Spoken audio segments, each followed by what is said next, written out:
So some of y'all might not know, but Drake has actually also had beef with Pharrell. Yep.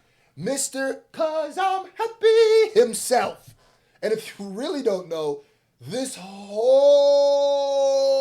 thing really kind of started with Pharrell in the clips, if you don't know. So we got my boy Xav, you know what I mean? I'm probably still saying the name wrong. Love his videos. Give y'all a little hip hop history for all y'all who don't know. Let's go. So what Pharrell just said to Drake sums Without Drake Pharrell, up we probably don't get this perfectly. Now, for Kendrick those of you that don't battle, know, for real. Drake And has the been in a clips. long time beef with Pharrell. Now, notice I Break it said down. Drake has been in a long time beef with Pharrell. Not they were beefing. It's a one-sided beef. Drake hates Pharrell. Now, Drake had a problem. See, this beef is so one-sided that Drake has been trying to get Pharrell to respond for years. Now, let's go back for a second. This whole thing started because Birdman didn't pay Pharrell for a beat. Birdman don't pay anybody. Pusha T, who goes way back with Pharrell, said, "You suck, Birdman." Lil Wayne, who was like a son to Birdman, said, "Who suck, Pusha T?" Pusha T said, "Well, both of y'all suck." Drake, who was like a son to Lil Wayne, said, "Who suck, Pusha T?" Pusha T said, "Well, all of y'all suck." All right, if you don't know, the clip song "Mr. Me Too" is a diss to Lil Wayne. The clips in Lil Wayne have been. It really starts with Lil Wayne inherits Birdman's beef with Pharrell and the Clips, right? Drake inherits Lil Wayne's beef from that. It just keeps getting passed down. So then that's why Drake and Pusha T never got along and they battle each other. And then all of that, that's why Kendrick goes, "I don't like you poppers at Pharrell. For him, I inherit that beef. All that pushing P. Let me see you Pusha T. You better not spit it on him again. You think about pushing me." You're like, so all of this, the lineage of Cash Money, Young Money, YMCMB's beef starts with Pharrell, ends with Kendrick. And then Drake and Pusha T got in a beef. You know that one famous beef, Pusha T versus Drake. The consensus is Pusha T won the battle. But if you know anything about Drake, he ain't gonna let anything go. It's been subtle, but Drake has slid in some shots against Pusha T. Pusha T has been like, Drake said. So he started throwing shots at Pharrell. Pharrell said. So Drake says, "All right, bet." Pharrell decides to sell some of his iconic chains so he can donate the proceeds to small business owners. Drake buys all the chains. Drake starts wearing them in music videos. That's why I said, "Come get your legacy out of my house." This is we bringing context, bro.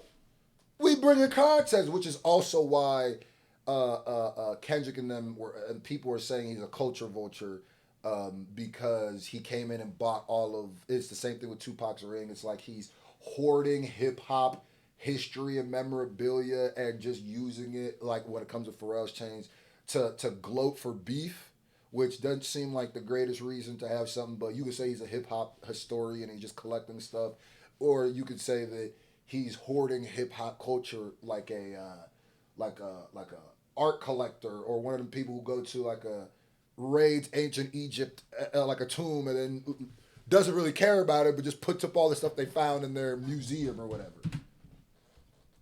Showing them off a little bit, like, "Oh, I got your chains, now what?" Now in the culture, if you get your chain snatched and somebody starts wearing it, you know, you look a little silly.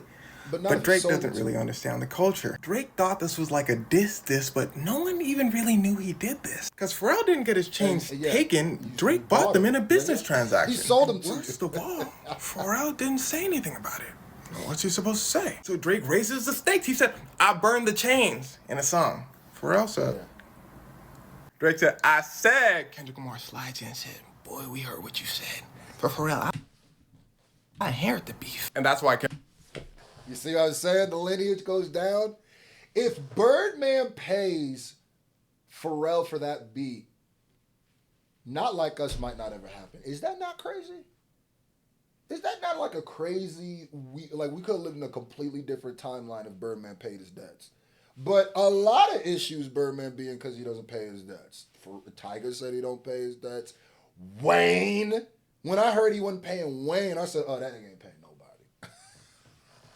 Oh, that nigga Birdman. I heard Gilly said the same things. Like, that nigga don't be paying niggas. He sent me a check that bounced. Like, so I was like, if you not paying Lil Wayne as Birdman, you not paying anybody. That's like the Lakers not paying Kobe. It's like, nigga, if you're not paying Kobe, you ain't paying anybody. Nigga, that's like the Lakers not paying LeBron. Like, what, nigga? But Pharrell, I inherit the beef. And that's why Kendrick Lamar said in his diss to Drake that he's inheriting Pharrell's beef. Because Pharrell don't want to beef with you, but you can beef with me, Drake. So Drake responds by saying, if Pharrell want his legacy back, Yeah, see, tell him to come get it in my house. Pharrell said. Drake said, I said, Kendrick said, boy, we heard what you said. Kendrick was a You're higher not hit. listening, Drake. You better stay focused or you're going to lose. Pharrell Drake hired loses a the battle. hitman. After he loses, an interviewer goes over to Pharrell, and Pharrell finally responds to the chain situation. They said, Pharrell, you got a Lego movie made about you. You GQ's designer of the year. You a legendary producer. What you feel about the Drake chain situation? You know anything about... It's a crazy question, but it makes sense, though. I would ask him that, of course, but that's just the way he lined that up is hilarious. And he going to respond on a very namaste. You got to read through that to see the pettiness. The year, you a legendary producer. What you feel about the Drake chain situation? Now, if you know anything about Pharrell, he not going to act up in an interview. He said, I don't feel anything about it. Drake is a fan of hip-hop. He's a fan of the culture. I guess that's why he bought the chains. But this is years in the making. The interviewer is trying to get something going. He says, it didn't affect you? Pharrell said, no. Pharrell literally responds with one word. But to the interviewer's credit, he keeps going. He wants to get a scoop. He said, Pharrell said, allow me to explain further. Yep. I'm telling you, the nigga is too meditated. He's freshly meditated. You're not going to get that off of him. He not Kendrick. You know why Kendrick is a real psycho? Because when you go back and you listen to Mr. Morale, right, you're like, oh, man, he's really gone to therapy. He's really, done some healing. He really understands his mental. Okay, this is different. He's really facing his traumas. Just to use that as a weapons against Drake. Let me find out this nigga went to therapy to figure out how to psychologically destroy Drake. It wasn't even for him. It was just like, every time they made a breakthrough, he wrote it down. It's like,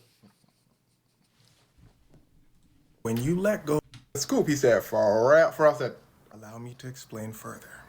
When you let go of something, you're supposed to let go of your connection to it as well, not just the physical Buddha. item. Okay, Buddha. I let the chains go. They're gone. If I wanted them, I would have kept them. The interviewer said, well, that makes sense. I think the craziest part about it is that's pretty much all Drake's beef. He starts beefing with somebody because he has a problem, and people are like, what? Well, then Drake will keep doing little things that he thinks are big until you realize, am I beefing with Drake? I think I'm beefing with Drake. It seems like Drake takes little small material things and holds on to them forever mentally. But to everyone else, they're little. You know what's the crazy thing about that is, yeah, that's really seeming like a pattern.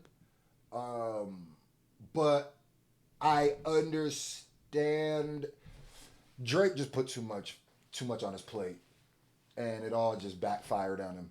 Kendrick just came and like flipped his tray over because it was like, yeah, you were battling with too many people, like cold wars, and I get oh yeah, it's my team versus your team. We've had beef forever. There's some Bloods and Crips or whatever, right?